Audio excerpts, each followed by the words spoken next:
Hello বন্ধুরা, আশা করি সবাই ভালো আছেন। তানিয়ার রান্নাঘরে আপনাদের সবাইকে স্বাগত। আজ বানিয়ে নিয়েছিলাম হাতে মাখা ডাল।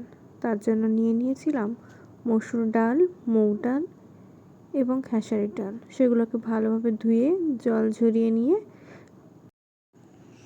ডালে কিছুটা পরিমাণ আদা বাটা, হলুদ গুঁড়ো, লঙ্কা গুঁড়ো, জিরে গুঁড়ো এবং গোটা পেঁয়াজ কুচি, লঙ্কা কুচি এবং রসুন দিয়ে দিয়েছিলাম, আর দিয়েছিলাম পরিমাণ মতো তেল ও লবণ দিয়ে ভালোভাবে উপকরণগুলোকে হাত দিয়ে ভালোভাবে চটকে মেখে নিতে হবে। তার মধ্যে দিয়েছিলাম পরিমাণ মতো জল।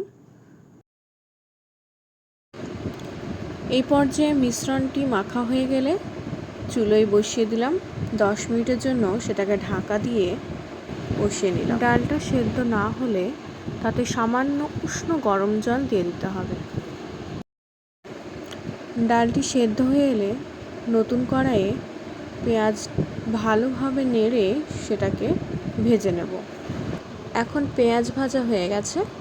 সেদ্ধ করে রাখা ডালগুলো কড়াইয়ে দিয়ে দিলাম। এরপর ডালে ফোড়নের জন্য দিয়ে দিলাম গোটা জিরে গুঁড়ো, শুকনো কাঁচা লঙ্কা এবং কাশ্মীরি লঙ্কার গুঁড়ো এবং সেই সঙ্গে ডালে ফোড়নটা দিয়ে দিলাম। ফোড়নটি দিয়ে দিলেই আমাদের ডাল রেডি। রুটি হোক বা গরম ভাত, খুব সুস্বাদু লাগবে এই ডালটি খেতে।